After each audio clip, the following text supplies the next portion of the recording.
राधा राधा राधा आज राधा तक राधा। बिना इस शक्ति को जागृत किए कोई कहीं भी सफल नहीं हुआ। बड़े बड़े शक्तिवान महात्मा हैं जो शिव, गणेश, राम या हरि इनकी आराधना करते हैं तो सारा कार्य तो शक्ति से ही होता है।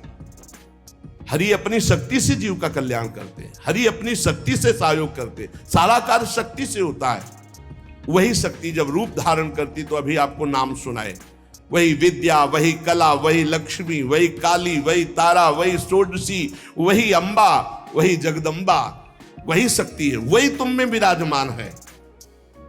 जो उपासक इस शक्ति का गलत भाव से दर्शन करता है वही प्रगट स्त्रियों के रूप में विराजमान है, वही हमारे अंदर हर शक्ति के रूप में विराज। सब शक्ति छीन हो जाती है, बेविचारी पुरुष किसी भी शक्ति को धारण नहीं कर सकता। इसलिए शास्त्र आदेश करता है एक क्षण भी कभी दूषित भाव किसी माता बहन के प्रति मत करो। गृहस्थी में हो तो तुम्हारा जो पाणिक ग्रहण संस्कार हुआ बस उतने में केवल सीमित रहो, धर्म की ये रेखा है उसको पार मत करना। जब बुद्धि भ्रष्ट हो जाती है तो वो तामसिक पूजा प्रारंभ करता है, तामसिक आचार करता है जो सीधे नरक ले जाने वाला है। ये तामसिक आराधना करने वाला तामसिक वस्तुओं के द्वारा जब सेवा करता सोचता है कि मैं बहुत बड़ी उपासना कर रहा हूं। मांस अर्पित करना, मदिरा अर्पित करना, इन गंदी वस्तुओं का, तामसिक वस्तुओं का जगत जननी से, शक्ति से कोई संबंध नहीं है। जहां यह बात आती है शक्ति जागृत सबको करना पड़ता है, मंत्र में शक्ति ही विराजमान है। तो शास्त्रों का रहस्य है, शास्त्र आदेश करते हैं कि पशु बलि देनी चाहिए, पशु बलि। तो यहां पशु कौन है? जो इंद्रियों में पशुता है और जो जनेंद्री में पशुता है, इस पशुता की बलि देने की बात कही गई है। जिह्वा का मुख्य कार्य है पवित्र भोजन करना, पर जो अपनी शक्ति को खोकर मनमानी भोजन करते हैं, जनेंद्री का कार्य है मैथुन करना। जो एक सीमा में न रहकर मनमानी व्यभिचार करते हैं, तंत्र शास्त्र कहता है इसकी बलि, ये पशुता है, इस पशुता की बलि दो कि आज से मैं नियम लेता हूं हे जगदम्बा आपके सामने सात्विक आहार करूंगा, कभी असत आहार नहीं करूंगा। आज से मैं गृहस्थ हूं तो अपनी पत्नी से केवल धर्मानुसार संतान उत्पन्न करने के लिए, अन्यथा मैं आजीवन संयम से रहूंगा। ये बलि देने की बात कही गई है। जो काम की लिप्सा है उसका नाश करो। जो स्वाद की, ये दो इंद्रियां बड़ी प्रबल हैं, जनेंद्री और रसेंद्री। परमार्थ में चलने वाले को अपनी दैवी संपदा जागृत करने के लिए इन दो की बलि देना ही पड़ेगा, जबान के स्वाद की और जनेंद्री के भोग की। इस पशु बलि के अतिरिक्त पराशक्ति को कहीं भी ऐसा नहीं लिखा कि अन्य पशुओं की बलि चढ़ाई जाए। जिह्वा पशु की बलि चढ़ाओ, मतलब जिह्वा काटना नहीं है, जिह्वा की रसेंद्री में सात्विक भोग केवल ले जाना है, रजोगुणी तमोगुणी भोजन नहीं पाना है। और ये जो अज्ञानी जन नहीं जानते हैं, ये भोले भाले पशुओं की बलि करते हैं और सोचते हैं कि मां प्रसन्न हो जाएगी, शक्ति जागृत हो जाएगी। और जो जनेंद्री को संयम में रखता है, समस्त चराचर जगत की जितनी भी स्त्रियां हैं सबको जगदम्बा का स्वरूप मानता है, भगवती की शक्ति उसके अंदर जागृत हो जाती है। विद्या समास्ता तव देवी भेदा स्त्रिया समस्ता सकला जगत्सु। जितनी विद्याएं भेद से सब है जगदम्बा आप ही हैं, और जितनी माताएं हैं वो सब छोटी बड़ी सब हे जगदम्बा आप ही हैं। जो गृहस्थाश्रम का व्रत धारण किए हुए पितृ ऋण से मुक्त होने के लिए केवल संतान उत्पत्ति के लिए अपनी पत्नी से सहवास करते हैं और निरंतर भगवत भजन करते हुए संयम से चलते हैं, उनको भी ब्रह्मचारी ही कहते हैं, उपासक ही कहते हैं। अन्यथा जगन माता की तरफ यदि काम दृष्टि से देखा तो वो संहार शक्ति भी है, तुम्हारे अंदर की साधना, दैवी संपदा सबका नाश हो जाएगा। किसी भी माता बहन की तरफ काम दे, वो तुम्हारी भोग्य वस्तु नहीं है।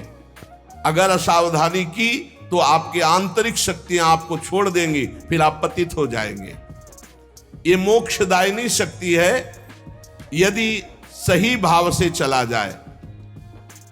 उपासक इस मार्ग में, भगवत मार्ग में बलिदान जरूर देना होता है, बलि देनी ही होती है। बहुत सावधानी से सुनना, यहां अपने भोग वासना की बलि देनी होती है। जो भोगों में फंसा हुआ है उस वृत्ति की बलि देनी होती है। ये मां के नाम पर मां की ही संतान और उसका गला काट करके, ऐसी बलिदान की कहीं शास्त्रों में आज्ञा नहीं की गई।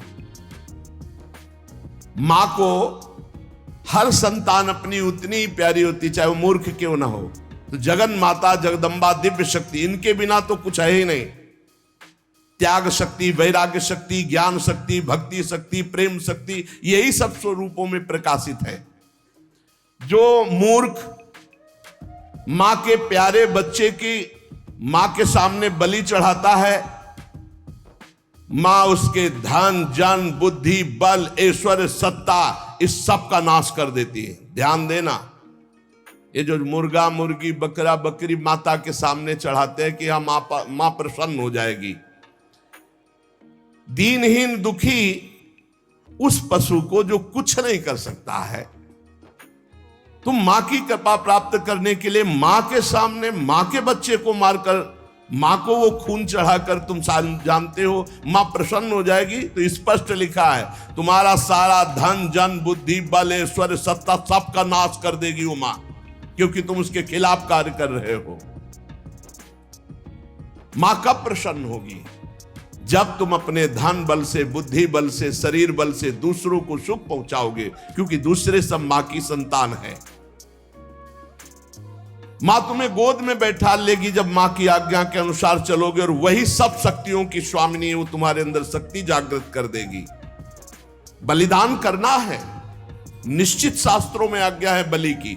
बलि चढ़ाना है, लेकिन काम की बलि चढ़ाना है, क्रोध की बलि चढ़ाना है, लोभ की बलि चढ़ाना है, असत्य की बलि, इंद्रिय विषय विलासिता, इसकी बलि चढ़ाना है। तुम मां से प्रार्थना करो तुम्हारी बुद्धि शुद्ध हो जाए। मां की चरण रज से तुम्हारे अंदर आसुरी भाव, उसकी बलि चढ़ जाए। जब तुम प्रेम भाव से मां की आराधना करोगे तो तुम्हें जो परम लाभ मिलेगा वो दिव्य शक्तियां जागृत हो जाती है। और जब मां से विपरीत भाव किया जाता है, मां को भोग्य भाव से देखोगे, इससे बड़ा विपरीत भाव क्या है? ये सब मां ही तो है विविध रूपों में, जननी ही शक्ति तो है। फिर कोई ये प्रश्न कर सकता है, बड़ा सुंदर है, कि मां के हाथ में नरमुंडों की माला है और मां जिह्वा में रक्त लगाए हुए है, तो अगर मां को अगर बलि पसंद नहीं तो क्यों काटा? महिषासुर को मारा, चंडमुंड, रक्त बीज, बहुत से शुंभ निशुंभ, बहुतों को काट काट के ढेर लगा दिया। क्या वो मां के पुत्र नहीं थे क्या? आप हमें बलि के लिए निषेध कर रहे हैं, तो क्या मां को खून नहीं प्यारा? तो कह रहे वो मां के बच्चे नहीं हैं। हम ऐसा नहीं कहते, वो मां के बच्चे हैं, पर वो मां से ही भोग करने की भावना रख रहे थे और मां के उन सीधे साधे दुर्बल बच्चों की हिंसा कर रहे थे। तो अगर एक बच्चा ऐसा हो जाए कि पूरे परिवार को काट रहा है, तो मां स्वयं काट देगी। वो अपने दुलार को एक तरफ रख के उसको काट देगी। पूरे विश्व की रक्षा के लिए इन राक्षस रूपी पुत्रों की मां ने स्वयं हत्या की और उन्हीं की प्यार से मुंडों की माला धारण की, जो पूरे चराचर जगत का विनाश कर रहे थे। पूरे चराचर जगत को कष्ट दे जो बालक, तो मां समर्थ होते हुए कैसे बर्दाश्त कर सकती है? इसलिए निरपराध ये बकरा, ये मुर्गा किसी को कष्ट नहीं दे रहे। अगर तुम्हें बलि चढ़ानी है तो अपने काम क्रोध लोभ मोह मद मत्सर की इनकी बलि चढ़ाओ, अपनी वासनाओं की बलि चढ़ाओ, अपनी जिह्वा रसेंद्री की बलि चढ़ाओ कि हम ऐसे गलत भोजन नहीं करेंगे, जनेंद्री हम किसी माता की तरफ कभी हम गंदी दृष्टि नहीं रखेंगे, सब में भगवत भाव रखेंगे। जो इन सीधे साधे पशु पक्षियों की बलि चढ़ाता है तो भगवती फिर उनका विनाश दूसरे रूप में करती है। इसलिए उपासक किसी भी तरह से कोई आसुरी प्रवृत्ति वाली उपासना न स्वीकार करे, कोई आसुरी प्रवृत्ति वाले आचरण न करे, किसी भी शक्ति को मंजूर नहीं। शक्ति सबको चाहिए, चाहे किसी भी मार्ग में चलने वाला हो, शक्ति सबके अंदर जागृत होती, बिना शक्ति के एक कदम नहीं चल सकता। पशु बल, मानव बल, असुर बल, देव बल, ये ईश्वरी शक्ति के आगे नहीं, सब ईश्वरी शक्ति के अंतर्गत है। जब पशु बल बढ़ता है तो यही शक्ति जागृत होकर उसका नाश करती है। जब मानव बल बढ़ता है आसुरी प्रवृत्ति से तो यही शक्ति उसका नाश करती है। जब असुर बल बढ़ता है तो यही शक्ति नाश करती है। जब देव बल बढ़ता है और असुर भाव को प्राप्त होता है तो उसका भी विनाश यही शक्ति करती है। महिषासुर विशाल पशु बल,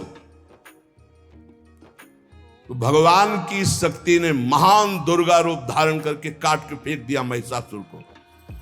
मानव बल जैसे कौरवों में बढ़ा, मानव बल जैसे बाणासुर में बढ़ा, मानव बल शास्त्राबाहु अर्जुन में बढ़ा, परशुराम की शक्ति ने काट के फेंक दिया। श्री कृष्ण शक्ति ने बाणासुर को सीमित कर दिया। श्री कृष्ण शक्ति ने कौरवों का विनाश कर दिया। मानव बल, जब अपनी मर्यादा से कोई बल बढ़ता है तो भगवान की दिव्य शक्ति उसका शासन करती है। जैसे रावण का असुर बल बढ़ा, भगवान ने रान को कुल रोवनहारा। जब इंद्र देवता का दैव बल बढ़ा तो गिरिराज जी उठाकर सारा बल उनका चूर कर दिया, घमंड चूर कर दिया कि मैं देवराज हूं। ईश्वरी शक्ति चारों तरफ से आपको घेरे हुए है। आप साधारण नहीं हैं, आप भगवान के अंश हैं। आप मर्यादा से चलेंगे, आप सत्य मार्ग में चलेंगे तो आपके अंदर ईश्वरी शक्ति जागृत होगी, और असत्य मार्ग में तो वही ईश्वरी शक्ति आपका विनाश कर देगी, ऐसी जगह ले जाएगी कि आपका नाश हो जाएगा। इसलिए आप अपनी शक्ति का जागरण करें, ना कि अपना नाश अपनी ही शक्ति से करवावें।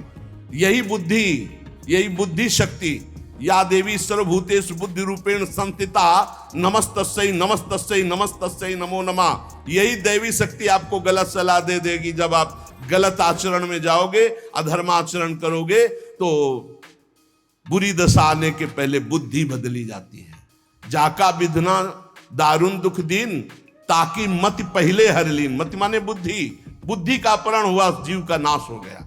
इसलिए श्रीपाद प्रबोधानंद जी कह रहे, तुम्हारे अंदर शक्ति है कोटिभीर्ण। शास्त्र गुरु करोड़ों करोड़ों बार समझा रहे, तुम्हारी समझ में नहीं आ रहा। तुम खलु लोक निंदा सतई, 100 बार तुम्हारी निंदा हो रही, ऐसे आचरण करते फिर भी तुम्हारी समझ में नहीं आ रहा। महान दृष्टि भीर नहीं विपत्ति सौखेर नहीं। अब महाविपत्ति आने वाली, अब क्या करोगे? क्योंकि जो तुमने कर्म किया वो तुम्हें भोगने पड़ेंगे। पूर्व से अभी इसी जीवन में आप अपने जीवन को झांक करके देख लीजिए, आपके जीवन में क्या क्या हुआ है। आप खुद इस बात के गवाही है कि अगर वो केस खुल जाएं जो आपके जीवन में हुए हैं तो नरक, जेल, निंदा, इसके सिवा कुछ नहीं है। आज भगवान की कृपा हुई कि सबको ढक करके तुम्हें उत्तम मार्ग में चलाने के लिए भगवान अवसर मिल गया है। अब तो होश में हो जाओ। श्रीपाद कह रहे, लेस मात्र कहीं भी सुख नहीं है, यह धर्माचरण तुम्हें महान दुख प्रदान करेंगे। हाय हतभाग्य, फिर भी वो कामांध होकर दूसरी माताओं की तरफ भोग दृष्टि से देख रहा है। मनागपि नोत्सहे हतमनो युवत्या हृतम, निरोधभूत मत ईदृशम किम वितासे वृंदाटवी। कैसे वृंदावन तुम्हारा कल्याण कर देगा, कैसे तुम्हारा वृंदावन रक्षा कर देगा यदि वृंदावन में माताओं बहनों के प्रति तुम काम दृष्टि रखोगे। हाय हाय, हजारों बार करोड़ों बार गुरु समझा रहे, शास्त्र समझा रहे, फिर भी तेरी समझ में नहीं आ रहा। और मैं स्वयं कह रहा हूं कि लेस मात्र सुख इसमें नहीं, श्रीपाद कह रहे, मैं स्वयं कह रहा हूं कि लेस मात्र इसमें सुख नहीं, फिर भी तू माताओं बहनों की तरफ काम दृष्टि, दोष दृष्टि, भोग दृष्टि रख रहा है। कैसे तुम्हें वृंदावन रक्षा करेगा? कैसे तुम्हारे वृंदावन हृदय में प्रेम प्रकाशित करेगा जब बार बार शास्त्र आज्ञा और गुरु आज्ञा का उल्लंघन कर रहे हो? जरी हरति स्वांतम हरि हरि युवत्यादि विषयो नरी नर्त्याक्रम्य त्वतिशिरसि माया भगवतः वरीवर्तीत्याशा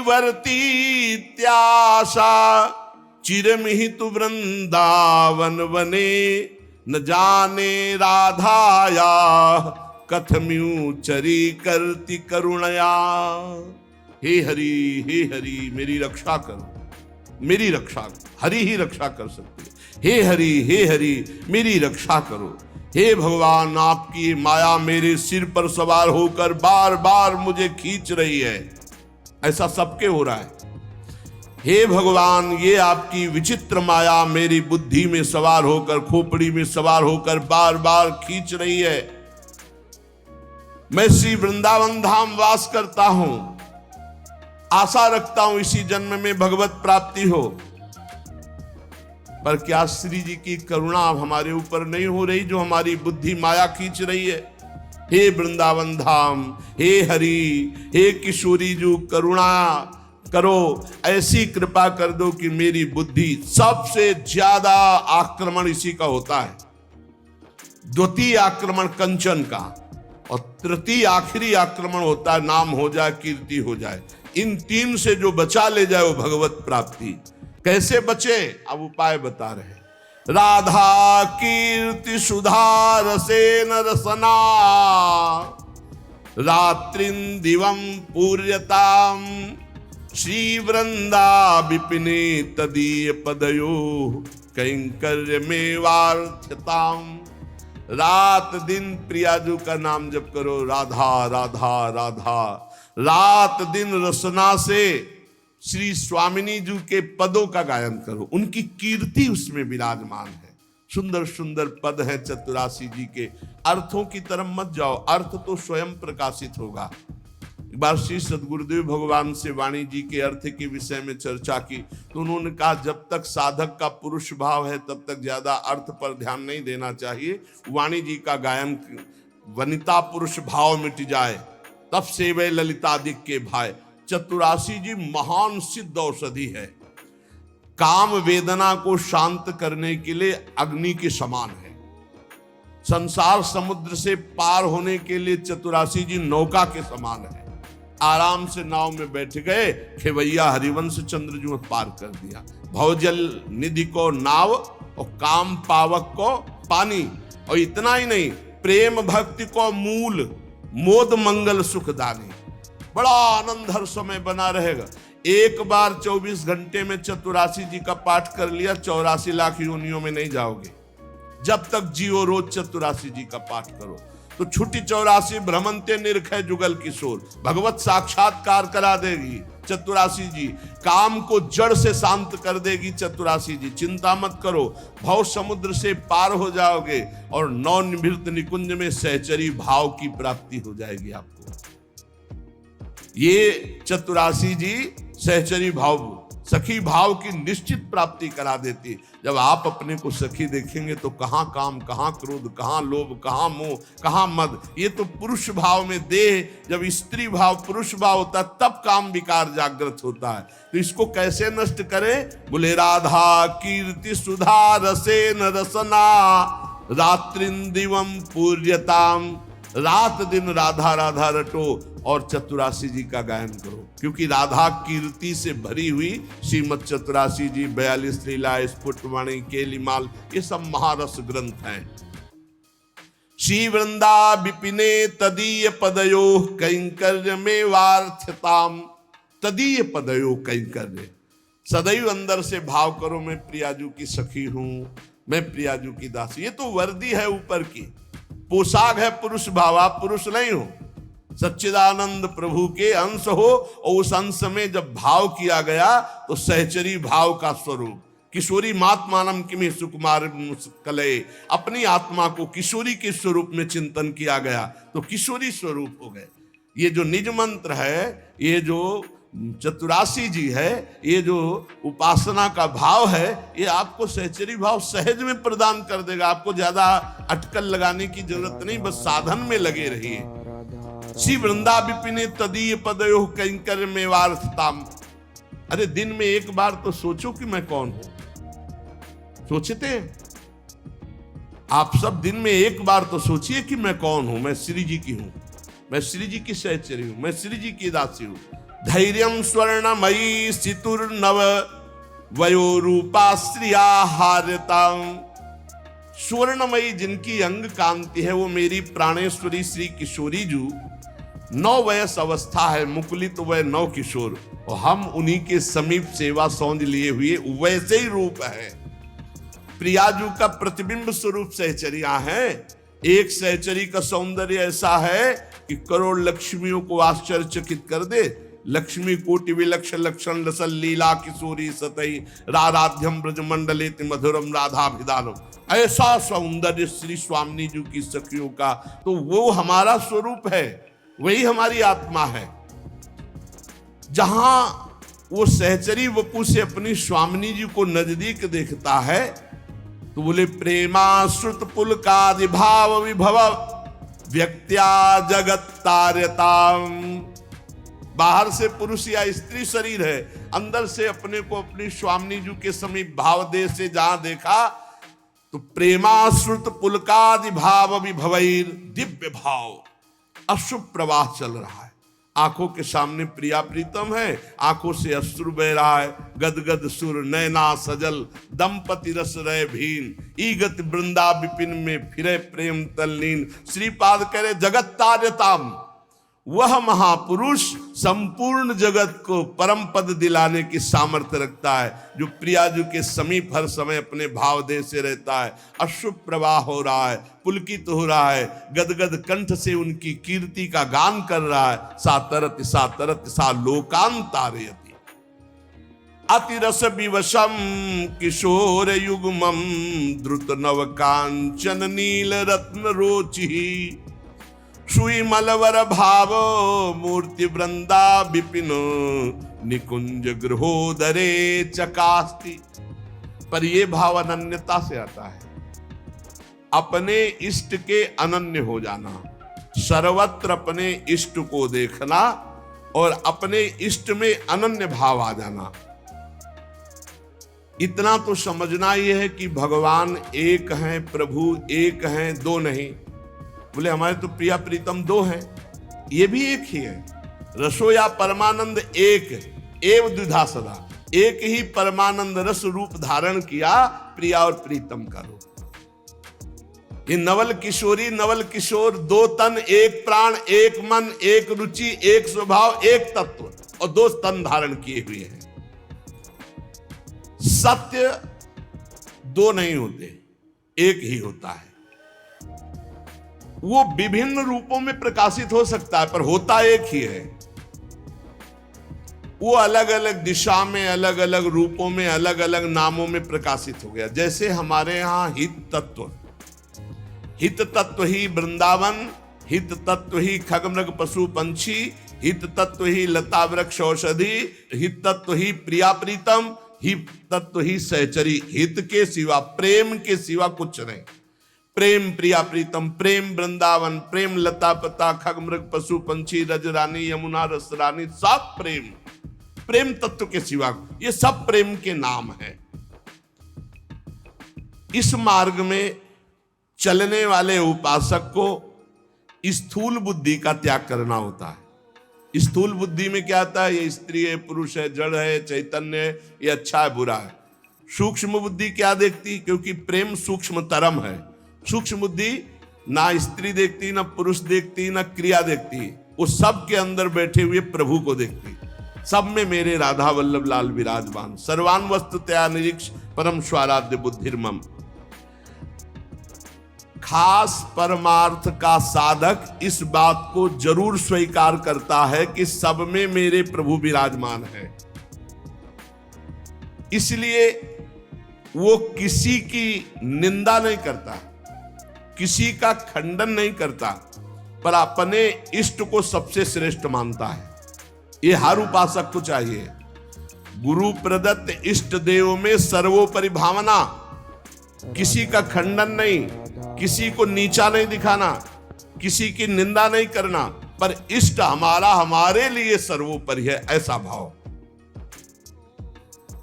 चाहे वो राम उपासक हो, शिव उपासक हो, कृष्ण उपासक हो, जगदम्बा उपासक, अपने इष्ट को सर्वोपरि मानना और किसी के भी इष्ट की निंदा न करना और उसको नीचा ना दिखाना, अपने लिए अपने इष्ट को सर्वोपरि मानना।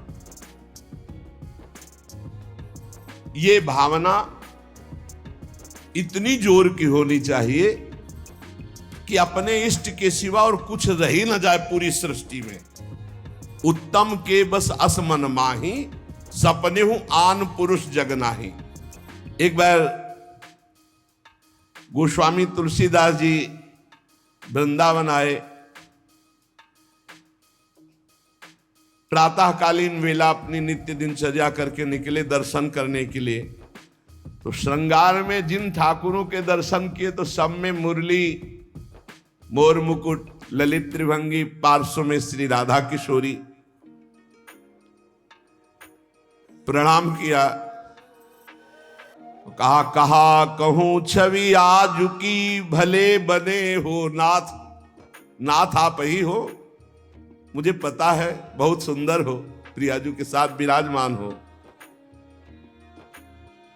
पर महाराज मेरे मन में पूर्ति नहीं हो रही, दर्शन की पूर्ति नहीं हो रही। जो प्यास है वो मेरी तृप्ति नहीं हो रही। मैं देख रहा हूं सांवले सलोने आप मेरे ही प्रभु हो, गोरी प्रियाजू आप मेरे ही हो, मुझे कोई संशय नहीं है,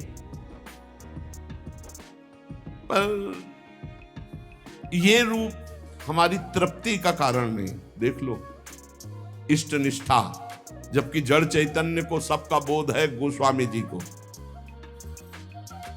प्रभु जब मैं आपके कर कमल में मुरली देखता हूं और मयूर पिच्छ मस्तक पर देखता हूं और सीधे खड़े होने की जगह 3 जगह से टेढ़े ललित त्रिभंगी देखता हूं, बड़ा सुंदर रूप है, मुझे तृप्ति नहीं। तुलसी मस्तक तब नवे जब धनुष बाण हो हाथ, साष्टांग दंडवत तो तब करूंगा जब ये मुरली की जगह सारंग धनुष हो और टेढ़े की जगह सीधे हो जाओ और राज मुकुट चक्रवर्ती सम्राट का धारण किए हुए। प्रभु मैं जानता हूं भले बने हो नाथ, मेरे ही नाथ हो, कोई अंतर नहीं, पर मैं साष्टांग दंडवत तभी करूंगा। जिस मंदिर में जाते हैं वहीं प्रिया प्रीतम, तो वृंदावन है, यहाँ तो ढाक पात सब जगह राधा राधा राधा राधा, कृष्ण कृष्ण, ये तो प्रिया प्रीतम का महल है। तुलसीदास जी महाराज बड़ी एकाग्रता से विनय अंदर से किए। फिर जब देखा एक क्षण में वही भगवान, मुरली अंतर ध्यान हो गई, हाथ सीधे हो गए उसी छवि में, और सारंग धनुष, राज मुकुट और प्रियाजू सियाजू। मुरली मुकुट दुराय के नाथ भय रघुनाथ, तत्काल सियाराम को साष्टांग दंडवत की जय जय प्रभु जय। इतने बड़े महापुरुष ने यह सिद्धांत स्थापित किया, यद्यपि प्रभु आप ही हो, कहा कहूं छवि आज की, भले बने हो नाथ, पर तुलसी मस्तक तब नवे जब धनुष बाण हो हाथ। ऐसे अपने इष्ट देव की निष्ठा होनी चाहिए। आप ही हो प्रभु, लेकिन नाथ हमारे हृदय को तृप्ति जब होगी जब हमारे रघुनाथ जी के रूप में आप दर्शन दो। ऐसे ही अपने एक प्रसंग आता है रसिक अनन्य माल में, हरिदास जी उनका नाम, शायद हरिदास तुलाधार नाम था, जो जगन्नाथ जी के संतों के दर्शन के लिए यात्रा कर रहे थे, तो रास्ते में देखा एक गाय पर आक्रमण किया सिंह ने, रसिकानंद नेमाल में चरित्र है। उन्होंने तत्काल संकल्प किया, मन वचन कर्म से यदि मैं भगवान का भक्त हूं तो मैं अपने सामने एक गौ हिंसा नहीं देख सकता। तो उन्होंने सिंह को कहा कि प्रार्थना है, रुक जाइए आप। भजन के प्रताप से सिंह रुक गया। भजन का बहुत बड़ा बल होता है। और कहा मुझे खा लीजिए, लेकिन गाय को नहीं खाने देंगे हम। आप कृपा करो, मैं ये नहीं कहता कि आप अपना पेट ना भरो, मांसाई से पेट भरो, लेकिन मुझे खा लो। सिंह ऐसी दृष्टि से मानो देखा, उनके हृदय में आया कि अच्छा मैं बूढ़ा हूं, तुम्हारा पेट नहीं भरेगा, तो मेरे जवान लड़का, बस मुझे कुछ समय दीजिए, मैं लौट के जाता हूं, अपने पुत्र को साथ लेके आता हूं, वो हष्ट पुष्ट जवान है और मैं, दोनों को खा लेना, गाय मत खाओ। भजन का बड़ा प्रभाव। सिंह शांत हो गया। वो लौट के आया, अपने पुत्र से कहा मैं वचन दे के आया हूं सिंह को, वो गाय को खा रहा था, अब आप चलो और हम दोनों को वो खाएगा, उसका पेट भर जाएगा। ये देखो, धर्मात्मा पुरुष की संतानों, उनका पहली बात तो पिता आज्ञा का पालन होगा, और दूसरी बात गौ रक्षा के लिए हमारे प्राण जाएंगे। आज हमारा जन्म धारण करना सार्थक हो गया। और पिताजी चलो, आगे आगे वो चलने लगा। जब वहां पहुंचे, प्रार्थना की, बिल्कुल वैसे सिंह बैठा था, गाय जा चुके, प्रार्थना की मुझे खा लो और मेरे बेटे को खा लो। बड़ी जोर से गुर्राया सिंह, दहाड़ा, आंख मूंद के बैठ गया। थोड़ी देर देखा कि आक्रमण ही नहीं हुआ, तो जब देखा शंख चक्र पद्म गदा धारण किए हुए भगवान नारायण, उनका अच्छा परीक्षा ली जा रही थी। प्रणाम किया और कहा प्रभु आप, और उदास हो गए। तो उनका तुम प्रसन्न होते हुए भी उदास कैसे हो गए? बोले प्रभु मेरे नेत्रों को बान पड़ गई है, निकस कुंज ठाढ़े भये, हरिवंश महाप्रभु के शिष्य थे, निकस कुंज ठाढ़े भये भुजा परस्पर अंश, श्री राधा वल्लभ मुख कमल निरख नयन हरिवंश। मैं जानता हूं मेरे ही प्रभु पर मुझे प्रसन्नता नहीं। अगर मुझे प्रभु प्रसन्नता देना चाहते हो तो उसे, वहां तत्काल जो शंख चक्र गदा पद्म धारण की हुई भगवान नारायण थे, अंतर ध्यान हो गए। वही तत्व है ना, तत्काल प्रिया प्रीतम के रूप में नेत्र शिराग। एक प्रसंग आता है प्रियालाल ब्रज लीला के अंतर्गत, एकांतिक कोई वार्ता करना चाहते थे समस्त गोपी मंडल के मध्य में, तो अंतर्धान हो गए। पूज्य भाई जी से हनुमान प्रसाद पोद्दार जी ने लिखा है। अब सांकेतिक कुंज में जाकर लालजू विराजमान हो गए, प्रियाजू दूसरे मार्ग से उधर चली और गोपीजन दूसरे मार्ग से। गोपीजन वहां शीघ्र पहुंच गई और देखा लालजू ने कि गोपियां आ गई। अब क्या करे, तो दो भुजा बढ़ा ली। भाई जी ने लिखा ब्रज लीला के अंतर्गत वही श्याम सुंदर है, पर दो भुजा बढ़ने का नजदीक गए, बस नेत्रों से प्रणाम किया और कहा हे भगवान नारायण हम पर कृपा करो, हमारे प्रीतम श्याम सुंदर मिल जाए, और आगे बढ़ गई। दो भुजा बढ़ा लेने से कोई प्रियता नहीं किसी गोपी के हृदय में। पर जब लाडली जो उस कुंज में प्रवेश किए तो महाराज कोशिश करते रहे कि दो भुजा रख ले, लेकिन अंतर्धान महामाधुर्य रस प्रवाहिनी श्री स्वामिनी जी की दृष्टि, बस मुरली मनोहर द्विभुज। तो यहां अनन्यता, उपासक में जितनी अनन्यता आ जाएगी उतने इष्ट देव की समीपता का उसे अनुभव होने लगेगा। अब इस अनन्यता को हम कैसे प्राप्त करें, तो कह रहे नाम जप के द्वारा। भगवान नाम जप में इतनी सामर्थ्य है कि अन्य अन्य आश्रय, अन्य अन्य जगह जो गया हुआ मन है वो लौटकर अपने इष्ट में अनन्य हो जाएगा। भाई जी महाराज साधन बता रहे हैं, नाम जप सब कुछ इसी से प्राप्त हो जाएगा, विश्वास कर लीजिए। तो लोग पूछते हैं कौन सा नाम जप करें, तो पहली बात है कि जो आपके गुरु ने नाम दिया है वो नाम जप करो। यदि आपने गुरु नहीं बनाया तो जो नाम आपको भगवान का प्रिय, गोपाल शास्त्र नाम में 1000 नाम है, विष्णु शास्त्र नाम में 1000 नाम है, राम कृष्ण हरि शिव, जो नाम आपको प्रिय हो नाम जप करो। वो आपको गुरु से मिला देगा, गुरु मंत्र दिलवा देंगे, वो आपको भगवत प्राप्ति का सब वही नाम करवा देगा। आप शुरू तो करो नाम जप करना। जिनको सौभाग्य से गुरु मिल गए हैं, अपने गुरु के द्वारा दिए हुए नाम पर आसक्त हो जाओ। और मन का एक स्वभाव है, ये बगल में कुछ लेके चलने का स्वभाव है, गुरु से हटकर कुछ लेके चलने का। ये स्तोत्र ले लें, ये नाम ले लें, ये इसका स्वभाव है। इसी स्वभाव को हटाना है। गुरु ने कहा राम तो राम,